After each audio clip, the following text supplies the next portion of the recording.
Mr. Speaker, sir, the public service has seen an increase in attrition across the board. The resignation rate for the Management Executive Scheme, the largest generic scheme in the civil service, reached a 10-year peak of 9.9% in 2021. And the attrition has clearly picked up momentum in the last 6 months. Some specific segments, such as info communication technology or ICT, are experiencing elevated competitive pressures in the face of talent shortages and facing resignation rates that are even higher. There are various factors contributing to attrition from the public service, including pressures of the job, pay, and opportunities for professional development and progression. In particular, over the past 2 years, public officers have had to face intense pressure, working tirelessly to sustain the fight against COVID-19. At times, they also have to deal with anxious and even demanding members of the public in the course of their COVID-related work. The shift to remote work has also blurred the lines between work and life. There is a risk of an increase in attrition from the public service as the economy recovers and job offers from the private sector increase. Amidst the high demands of the work, the public service will step up efforts to streamline processes and continue to provide clarity of direction in helping our officers relate their work and contributions to the core purpose of serving Singapore and Singaporeans.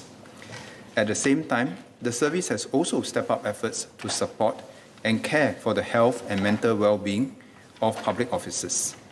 We are conducting regular webinars on well-being related topics such as resilience, mindfulness, nutrition, and physical exercise. We introduced a 24/7 counselling hotline as well as a Mindline at Work, a digital platform to help public officers access mental health resources.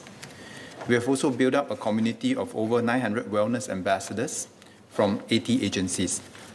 These are public officers who have volunteered to be trained and provide basic emotional support to fellow colleagues and act as ambassadors for mental well-being. Mr. Speaker, sir, the public service will review salaries and benefits of public officers and adjust them where necessary to keep pace with the market. These periodic adjustments help to enable the public service to attract and retain its fair share of talent so that we can continue to deliver a high quality of service for Singaporeans.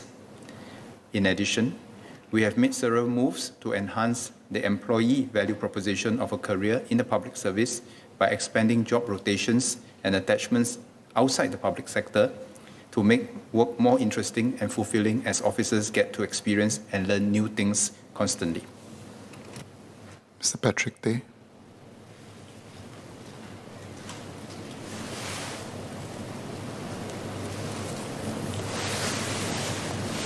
So I thank Minister for his reply. I have two supplementary questions. The first supplementary question is whether any of our ministries, stat boards, or any key essential services in the public sector is at a critical manning level, hearing from the attrition earlier. Second is what's the baseline work arrangement for the public service, i.e. the ministries or stat boards, to ensure, as we move into endemic and the next normal, officers continue to have that acceptable level of mental health and wellness.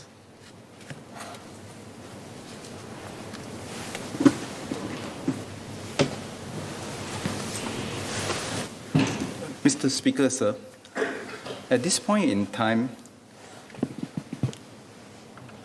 the general manning level of the public service is still healthy.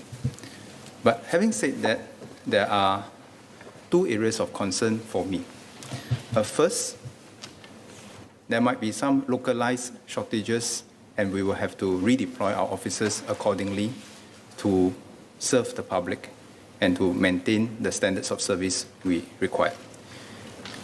Thus far, we have been very fortunate that the public service officers have in general been able to be cross-deployed and help out one another when the need arises.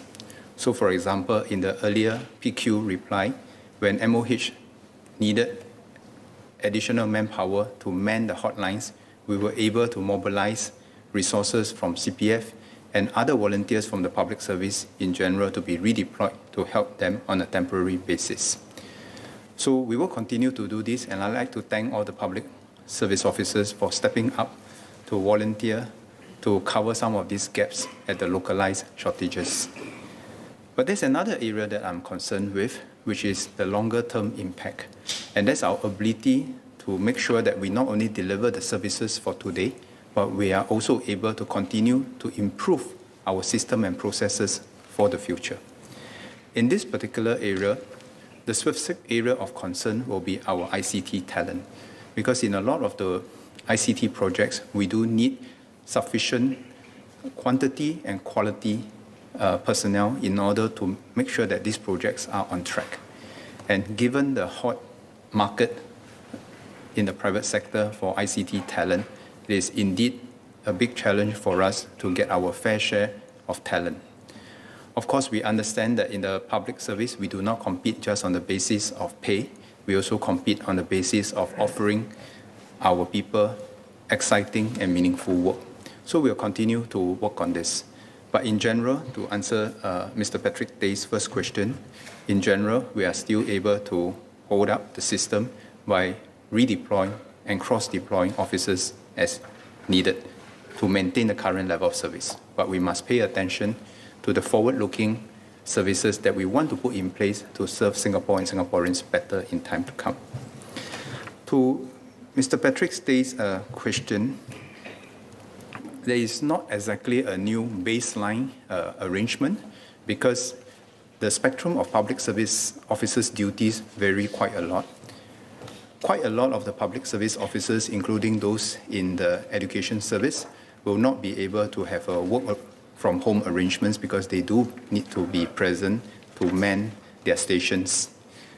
But having said that, for the rest of the public service who are able to work from home, then we try to lock in some of these gains whereby they have a more flexible work arrangements, transiting between working from home and working at their respective stations, depending on the demands of the job situation at this point in time, and of course, depending on the national posture for our plans to fight against COVID. So what the public service wants to do is to make sure that we lock in some of the gains that we have been able to achieve through the COVID arrangement and allow greater and more flexible work arrangements for our people to the extent possible. But having said that, we all know that quite a large proportion of the public service officers are in jobs that are frontline, public-facing, and it will not be very possible for these jobs to have work-from-home arrangements. So they will have to take turns, depending on their rotation cycles, to see whether they can enjoy some of these flexibilities that we also hope to give our public officers. Thank you. Mr. Chun Sing. I'd like to thank the Minister for his reply. Just to clarify with Minister, Minister shared that the hemorrhage in 2021 with respect to public service officers on the MX scheme of service was 9.9%. Can I just confirm, Minister, is this figure similar for public service officers in the ICT sector, or is that percentage for that unique sector far higher than the 9.9% that Minister shared? My second question pertains to the ICT sector. We all know on the basis of what has happened over the last few years with regard to cybersecurity weaknesses, digitalization being an important prong for the government, that the need for ICT talent would be either increasing or certainly going to be a far, far more important aspect of the public service than it ever has been. Again, coming to my question, Minister shared that the sector is very hot. The private sector for ICT talent is very hot. Indeed, that's true. The salaries are very high. What strategies does the government have in mind to, in the Minister's words, attract the public sector's fair share of ICT talent going forward? Mr. Speaker, sir, the first answer to Mr. Singh's question is the ICT sector, the attrition is higher than the general 9.9% that I mentioned. So the ICT sector is high. Okay. On the second part, it's an important question because in meeting our ICT needs for the government as a whole, we do apply a multi-pronged approach. One is, of course, we try to recruit our fair share of talent from the open market. That we will continue to do. And that we have to make sure that our projects, our work, they are all meaningful and fulfilling for the people coming over and above a competitive pay. So hiring from the outside is one. Second, growing our own timber is another strategy that we adopt. When we say we grow our own timber, we talk about helping our people to upgrade their baselines ICT skills so that more people can be able to take on some of the tasks that is required in the overall public sector. Retraining some of our own people are also possibilities that we are embarking on. So there is external recruitment, there's also growing our own timber.